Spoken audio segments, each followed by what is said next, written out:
She came to China for work, tired, lonely, with no plans for the future. But a chance stop in the mountains led her to a house standing on the edge of a cliff. There, she realized that sometimes you have to get lost to finally find yourself. Subscribe and write in the comments which city you are from. The flight from Los Angeles had landed hours ago, but Maggie Harper still felt the faint vibration of its engines behind her eyes. She had spent the last 2 weeks traveling across half of China, attending endless meetings, reviewing blueprints, and listening to translators repeat the same promises in careful English. Her name was known among the company's upper circle, a woman who got things done, who could manage men twice her size, who could bring order where others drowned in detail. Yet as the car wound its way out of the city and into the hills, she stared out the window and realized she could not remember when she last felt something close to peace. The driver, a young man named Liang, assigned to her for this final day, hummed quietly to the rhythm of the road. Every now and then, he looked at her through the mirror, unsure if he should talk or let her rest. She hadn't slept well in months. Even when her body surrendered, her mind continued its lists, deadlines, designs, emails waiting across time zones. Divorce papers filed 5 years ago had left her alone, but oddly relieved. Her father's passing soon after had carved another quiet emptiness in her life. Everything she had built was intact, yet she herself felt hollow, as if success had been poured into her, but could no longer fill her. Liang spoke suddenly, breaking through her reverie. "Ms. Harper," he said, his English soft and careful, "before we go back to the city, would you like to see a place not in the program? It is. Special. Very quiet. Old village. My uncle works there." Maggie lifted her eyes from the screen of her phone. The thought of another site visit exhausted her, but something in the way he said quiet made her hesitate. "How far?" she asked. "Maybe 1 hour. Maybe more," Liang smiled. "Mountain road. You can sleep on the way." She nodded. "All right. Show me something quiet." The highway thinned into a narrow strip of cracked asphalt that curled upward into the mountains. The air grew cooler. The gray dust of the city faded into the scent of pine and wet earth. Through the window, she saw terraces carved into hillsides, glistening with water and young rice shoots. Small wooden houses appeared between trees, their roofs pressed by the mist. Maggie felt a subtle easing in her chest, the first sign of air that did not carry the hum of machines. She rolled down the window and let the wind move through her hair. When they stopped at a bend overlooking a valley, Liang turned off the engine. "We must walk now," he said. "Cars cannot go farther. The village is on the slope." They followed a stone path barely wider than 2 feet. The sound of running water came from somewhere below. Chickens scattered as they approached. Then, like an image half hidden by fog, the village revealed itself. 10, maybe 12 wooden homes built into the mountainside, each at a slightly different level, joined by narrow stairways and railings made of bamboo. From below, it looked as if the earth itself had decided to grow houses. Maggie stood still, speechless. There was no traffic, no lights, only the low murmur of a distant river and the tinkling of bells tied to a goat. It was as if the world had forgotten to be loud here. An old man waited near the entrance, a woven hat shading his face. Liang greeted him with warmth. "This is Mr. Li," he told her. "He says he is selling his house before he moves to the city." Mr. Li's eyes, clouded with age but sharp with kindness, met hers. "You came from far," he said through Liang's translation. "This mountain likes strangers who stay." Maggie smiled politely. "I'm not sure I'm staying," she replied, though part of her knew she was lying. The old man led them along a narrow wooden bridge to a house built almost against the rock. The planks creaked beneath their feet, and the smell of cedar surrounded them. Inside, sunlight filtered through bamboo shutters, painting the floor in stripes of gold. There was a small table near the window, 2 teacups still set out, and on the wall, faded photographs of a younger Mr. Lee with children who must now be grown. Through the window, she could see the valley stretching endlessly below, clouds brushing against the terraces like waves. "It is old," Mr. Lee said, "but strong. It has waited long for another voice." Maggie walked across the small room, her heels clicking softly. She ran her hand along the wooden wall, felt the smoothness of time beneath her fingers. The place was nothing like the modern houses she designed, or the polished condos she sold. It was imperfect, alive, honest. For reasons she couldn't name, her throat tightened. "How much?" she asked, turning back. Liang looked surprised, then translated. Mr. Lee smiled faintly, naming a price so small it sounded like a mistake. "You don't need to decide now," Liang said. "I already have." They signed the papers 2 days later. She wired the money from her hotel room, ignoring the polite shock of her company's accountant, who called to confirm. When she returned to the mountains, the keys felt warm in her palm. Liang helped carry her suitcase up the trail before driving away. As the sound of the car disappeared, silence filled its place. That evening the air turned cooler. She found a lantern and lit it, setting it by the window. The room glowed with a gentle orange light. Outside, the forest whispered. Somewhere a dog barked, and the echo folded into the distance. She boiled water for tea, though the taste was strange. Earthy. She sat on the wooden step of the terrace, her feet bare, and looked down at the mist crawling across the valley. For the first time in years, there was no email to answer, no call waiting. She felt unanchored, as if floating above the life she had spent decades building. Her hands trembled slightly when she placed the cup beside her. Later, rain began to fall, tapping the roof like a slow heartbeat. She lay down on the simple mat that Mr. Lee had left behind. Without meaning to, she began to cry, quietly, without sorrow, just release. She woke before dawn. The air smelled of wet wood and earth. Through the window, she saw the valley filled with clouds, a white sea moving slowly under her house. The rising sun burned a line of gold through the mist. For a long time, she simply stood there, barefoot, watching. The world seemed impossibly far away, as if the mountain had lifted her out of it. She made tea again, this time without measuring the water or worrying about the taste. When she carried the cup to the terrace, she noticed the faint creak of the boards, the pulse of the wind. Below, a rooster crowed, and the sound rolled like thunder through the fog. It occurred to her then that she had nowhere to be, no one waiting, no decision to defend. For the first time in her adult life, she felt the quiet as something whole, not empty. In that stillness, she understood why Mr. Lee had smiled when she asked about the house. This place didn't need to be lived in. It needed to be listened to. By midday, the sun burned through the clouds, revealing the valley in shades of green and silver. Maggie opened the shutters wider, letting the light flood in. The house smelled of warmth and cedar now, and the air carried a sweetness she had never noticed in the city. She walked through each room slowly, touching the walls, the door frame, the railing of the balcony. It felt as though the house was breathing again. When night came, she didn't light the lantern. She sat on the terrace, wrapped in a thin shawl, watching the stars appear one by one. The sky was endless here. No planes, no distant city glow. Just darkness and a chorus of unseen creatures.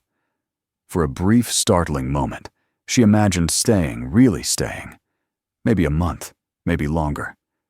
She could fix the leaks, replace the broken step, learn to cook something with the herbs the neighbors sold. She didn't need to tell anyone. She closed her eyes and felt the mountain beneath her, solid and steady, as if it held her up after all these years of running. When she finally went to bed, the last sound she heard was the soft rustle of wind through bamboo. Her final thought before sleep was not a plan or a list, but a simple sentence. Perhaps I have not been lost, only paused. Morning came again, and with it the slow rhythm of life she did not yet know she wanted. The valley below glimmered like glass. The clouds were already lifting, and the first rays of sunlight touched the roof of her new home. For once, she did not think of work or deadlines. She only thought of the way the house looked when the mist broke apart, standing there above the world, quiet and waiting, just as she had found it. And for the first time in years, Maggie Harper smiled, not for a camera, not for a deal, not to reassure anyone else, but simply because she was still here, standing above the clouds. The days that followed blended into one another like colors in a painting left too long in the sun. Maggie found herself waking earlier, long before the sky shifted from indigo to gray. She no longer reached for her phone or checked the time. There was no need. The rhythm of the mountain was its own kind of clock. Roosters announced the morning, goats echoed somewhere down the slope, and by mid-morning, the mist gave way to the soft hum of insects and the smell of wood smoke curling from nearby chimneys. At first, she thought she would stay only a few days. She had told her office she needed a short break before returning to the States, but each morning she found another reason to delay her departure. The house demanded small repairs, the latch on the window, the uneven step on the terrace, the leaky roof tile. None of these tasks were urgent, yet they gave her purpose. The simple act of fixing something with her hands soothed her in ways board meetings and contracts never had. The locals quickly grew used to seeing her walk through the village path with a basket in her hand. They called her Miss Maji, their syllables soft and musical. Children followed her at a distance, giggling when she tried to greet them in halting Mandarin. An elderly woman taught her how to dry herbs by tying them under the roof beams, and another sold her tea leaves wrapped in paper packets. Maggie smiled more often now. She had always considered herself independent, capable of functioning anywhere. But this was the first time she felt quietly included, without needing to prove anything. The pace of life here defied her old instincts. In the city, she measured her worth by the speed of her responses and the scale of her achievements. In the mountains, everything resisted haste. The kettle boiled when it wished, the clouds cleared when they chose, and the people seemed to move according to the patience of the land itself. She began to understand that perhaps her own life had been running faster than she could feel it. One morning, while trying to adjust a loose beam above her doorway, she heard footsteps behind her. Turning, she saw a tall man carrying a bundle of bamboo poles on his shoulder. He was foreign. She recognized it instantly from the way he walked, the shape of his shoulders under a faded work shirt. His hair was gray at the temples, and his hands were calloused. "You must be the new owner," he said, his accent unmistakably American. Maggie blinked, startled to hear her own language spoken here. "I suppose I am," she replied, "though I'm still figuring out what that means." He smiled, placing the bamboo down with practiced ease. "I'm Tom Lawson. I live up the hill. Thought I'd introduce myself before the villagers tell you 100 stories about me that aren't true." "I'm sure at least some of them are," she said, smiling back. He laughed, the sound deep and unhurried. "Probably. But they like to think of me as a carpenter or a hermit, depending on the day." Maggie gestured toward the beam she'd been struggling with. "I could use a bit of a carpenter right now." Tom stepped closer, examining the wood. He nodded thoughtfully, then took a hammer from his tool belt and fixed the problem in 2 efficient strikes. "That should hold until the next storm," he said. "Thank you," she murmured. He shrugged. That's how it works around here.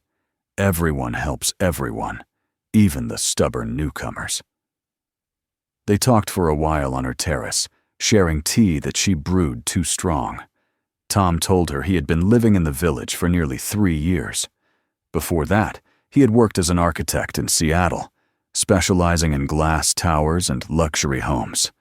His wife had died in a car accident, and afterward, he couldn't stand the sound of traffic. He came to China first for a project, then simply stayed when the project ended. It's quiet here, he said, and quiet doesn't judge. Maggie didn't reply immediately. She understood the kind of silence he meant, the one that arrived after grief, after exhaustion, when there were no words left to justify why you kept going. Days passed, and Tom began appearing more often. Sometimes he brought tools, other times advice. He helped her reinforce the railing along the terrace, repair the rain gutters, and replace rotted floorboards. She learned how to mix plaster from lime and sand, how to tie bamboo strips for roofing. They spoke little while they worked, but the silence between them was companionable. In the evenings, they would sit outside and drink tea as the valley sank into shadows. The conversations that did arise were never forced. She told him about her work, about the constant demand for progress, about the feeling that she had spent her life solving other people's problems while ignoring her own. Tom listened without interruption, occasionally nodding. When he spoke of his wife, his voice remained calm, though his eyes seemed to look far beyond the horizon.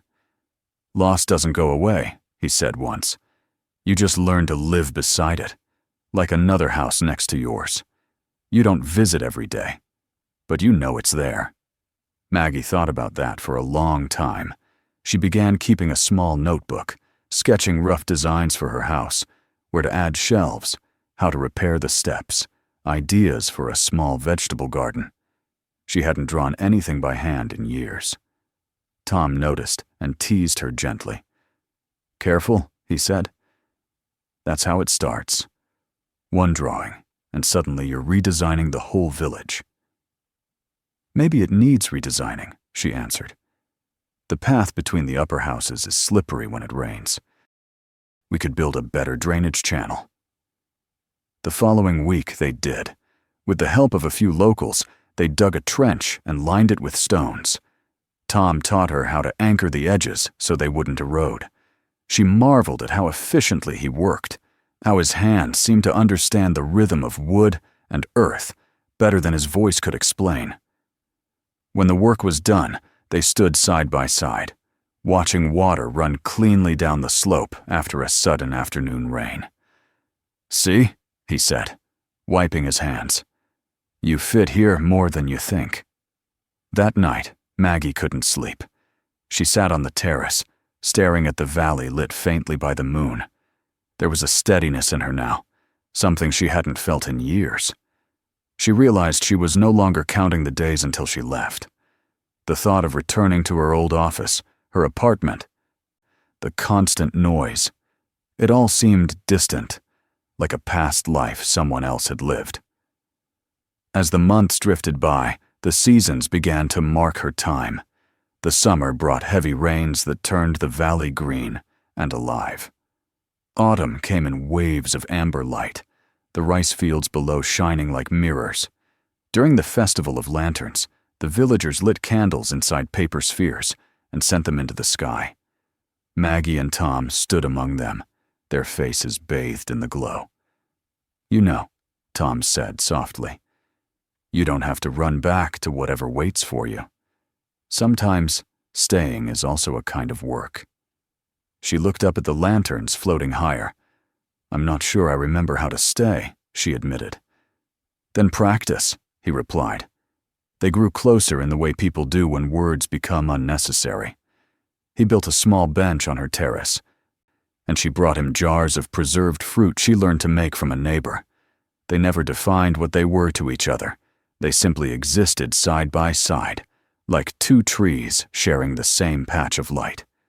A year slipped by almost unnoticed. Her house was stronger now, filled with small signs of care, curtains she had sewn by hand, herbs drying from the rafters, a stray cat that had decided to stay.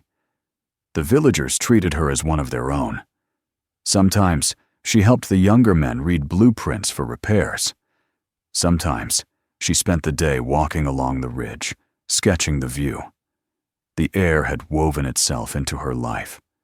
One evening, as the first chill of winter crept through the valley, she found a letter in her mailbox, a thick envelope bearing the logo of her company in the United States. She brought it inside, holding it under the lamplight. The words were polite, formal, promising. A promotion, an expanded role, a return to the center of things. The kind of opportunity she would once have celebrated. She placed the letter on the table and poured herself tea. The steam rose slowly, blurring the ink on the paper. Tom arrived a few minutes later, knocking lightly before entering. "Mail from home?" he asked. "Yes," she said. "They want me to come back. Big project, big salary, the kind of offer people dream about." He studied her face. "And you?" "I don't know," she answered honestly. "Part of me still wants to say yes, like a reflex. The other part feels like that life belonged to someone else." He nodded, sitting across from her. The fire cracked softly. "You know," he said, "when I first came here, I told myself I'd only stay a few months.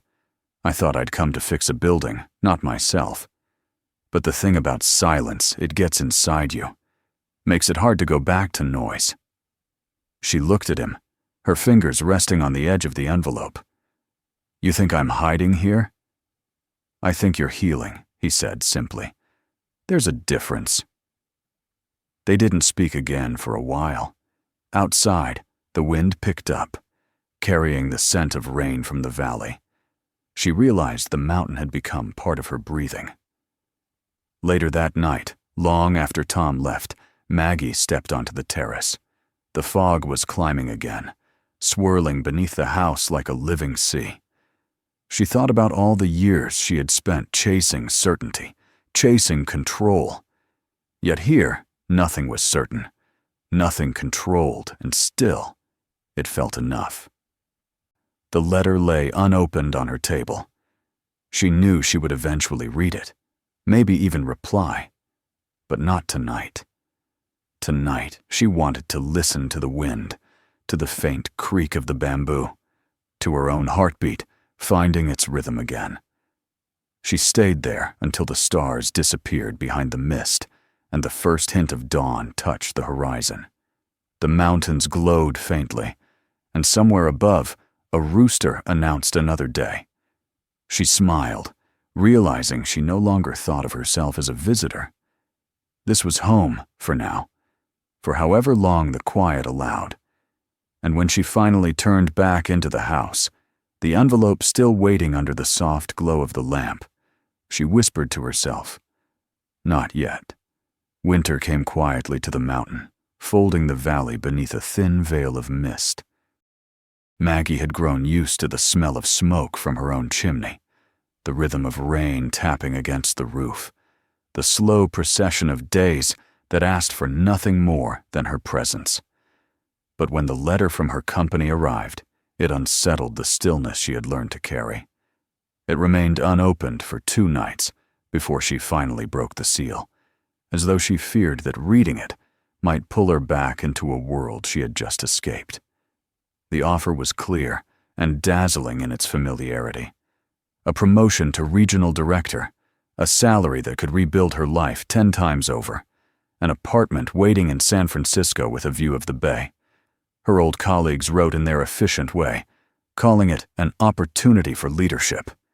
The words looked cold against the paper, each one carefully measured, utterly devoid of the air she breathed now. She sat by the fire that night, the letter trembling in her hands, watching how the flames flickered against the company's logo.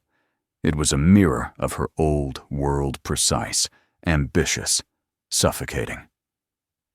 Tom didn't ask about it when he came by the next morning. He simply noticed the change in her expression, the way her gaze lingered on the valley without really seeing it. They worked together in silence that day, repairing the wooden walkway that led to her garden. The air smelled of damp earth and pine. When the last nail was hammered into place, he leaned on the railing and said, "You don't have to decide today." "I'm not sure I can," she admitted. "It's strange. I used to think decisions like this were easy. You said yes, you kept moving, you made it work.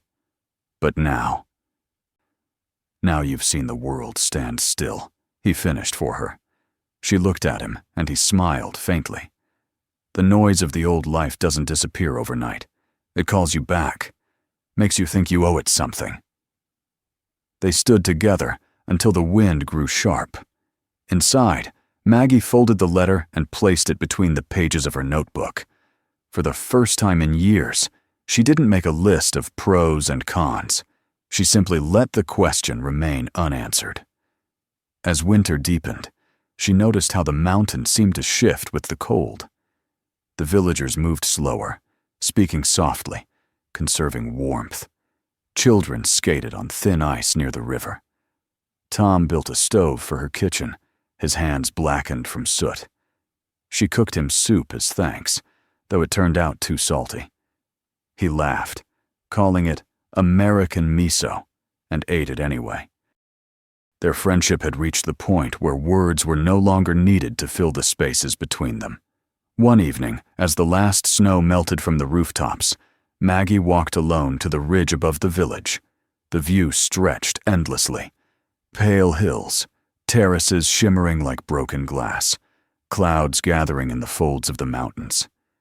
She thought about the years she had spent chasing success, about the long corridors of airports, the anonymous hotel rooms, the faces that smiled only when they wanted something from her. Here, everything was stripped of purpose, yet full of meaning. Even the silence seemed to know her name. By the time the first blossoms appeared on the trees, she had made her choice, though she couldn't have said exactly when. She wrote a letter to her company, polite and concise, thanking them for their trust, but declining the offer. The moment she dropped it into the village postbox, she felt something lift from her chest. It wasn't relief so much as release, like letting go of a rope she had been holding for far too long. Tom found her later that day, sitting on the steps outside her house, watching the sunlight scatter across the valley. "So," he said, "you've done it." She nodded. "I'm not going back." He didn't congratulate her. He just sat beside her, as if the decision had always been obvious. After a while, he said quietly, "It's funny. We spend our lives trying to build something solid, but maybe all we really need is a place that doesn't move when we do." The months that followed were gentle. The rhythm of life settled again. Mornings filled with work, afternoons spent in the garden, evenings on the terrace with tea. Tom continued his repairs around the village, and Maggie helped him design a small schoolhouse for the children. She drew the plans by hand, rediscovering the patience of line and curve, the beauty of simplicity. The villagers began to come to her for advice on their homes, and she found herself guiding them, not as a boss or an expert, but as a neighbor. Yet time, with its quiet persistence, brought its own turning. Tom received a letter from his sister in the United States news of an illness, a family matter that required him to return. When he told Maggie, she felt an unexpected sting of loss. "I'll come back," he said, though his voice carried a hesitation that neither of them addressed. "You'll keep the house standing, won't you?" "Of course," she answered, smiling through the ache. "It held before me. It will hold after." He left a few weeks later, his figure small against the curve of the mountain road. The sound of his footsteps faded into the wind, leaving behind a stillness that was deeper than silence. For several days she moved through her routines, mechanically sweeping the floor, tending the garden, checking the roof. She tried to convince herself that nothing had changed, but the absence of his laughter, his steady presence, had altered the rhythm of the house. When the rains came again, she stood on the terrace watching the clouds roll in from the valley. The sky darkened, thunder echoing faintly between the peaks. For a moment, she feared the roof might not hold, that the house might crumble without the balance they had created together. But the beams stayed firm, the walls unmoved. The structure endured, just as Tom had said it would. Spring turned to summer. Letters arrived occasionally from the States. Short, kind, full of gratitude for her concern. He wrote about his sister's slow recovery, about the strangeness of returning to a city that no longer felt like home. In one letter, he wrote, "The noise is louder than I remembered. I keep listening for the sound of rain on your roof." Maggie read that line over and over. She folded the letter carefully and placed it on the shelf beside a small stone he had given her from the riverbank. Time in the village flowed like the stream below, steady, quiet, irreversible. By autumn, she had grown used to being alone again. The solitude no longer felt like emptiness, but like air around her. She worked with the villagers on rebuilding the footbridge, helped a young couple repair their roof, and took long walks along the ridge at dusk. The world beyond the mountain had become a rumor, a story someone else might have lived. One morning, as mist clung to the valley like silk, she heard footsteps on the path below her house. She turned, expecting one of the neighbors, but the figure that appeared through the fog was taller, broader, carrying the unmistakable rhythm of memory. Tom stood there, a travel-worn bag slung over his shoulder, the corners of his mouth lifting into a smile that seemed to belong to another life. "You kept it standing," he said.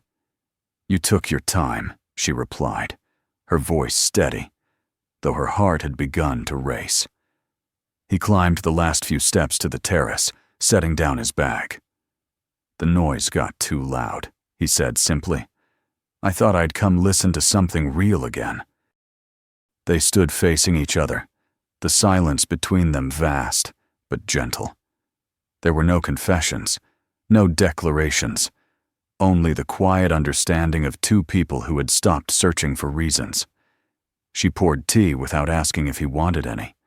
He took the cup, their hands brushing for an instant, and they both smiled. As the day unfolded, the valley opened beneath them, bright and alive. The air smelled of wet earth and wood smoke. Somewhere below, children laughed, and the faint chime of a goat's bell drifted upward. Tom sat on the bench he had built years ago, and Maggie joined him. "I missed this view," he said. "It missed you," she answered. They stayed like that for a long time, speaking little, letting the mountain breathe around them. The clouds moved slowly across the sky, their shadows sliding over the terraces below. Maggie realized that nothing had truly ended or begun. Life, in its quiet persistence, had simply continued. When evening came, they lit the old lantern that hung by the door. The light cast a soft glow on the wooden walls, the same glow that had greeted her on her first night here. The air grew colder, but she felt warm. Tom leaned back, watching the stars appear one by one. "You know," he said, "I used to think peace was something you had to find. But maybe it's just what's left when you stop running." Maggie nodded. "And stop pretending you know where you're going." They both laughed quietly, their voices lost in the wind. Later, when the moon rose above the valley, Maggie looked at her house. Its simple lines, the steady roof, the faint creak of the boards beneath their feet. It had weathered storms, loneliness, and time. Yet it still stood, unchanged in its purpose. She thought of the years behind her, the noise, the movement, the endless striving, and felt a deep gratitude for the stillness she had found here. The clouds below shimmered like a sea of silver. She rested her hand on the wooden railing and whispered, almost to herself, "This house didn't save me. It just waited for me to arrive." Beside her, Tom smiled, his gaze fixed on the horizon. "And you did," he said softly. They sat there until the lantern burned low, the world around them dissolving into the quiet hum of the night. The house stood steady against the wind, its windows glowing faintly, a witness to all that had been lost and found. And in that silence, above the clouds, Maggie Harper finally felt at home. Not in escape, not in triumph, but in the simple, unspoken peace of staying. If this story moved you, don't forget to subscribe for more. Watch the next one. And share this video with someone who still believes that every place can change a life.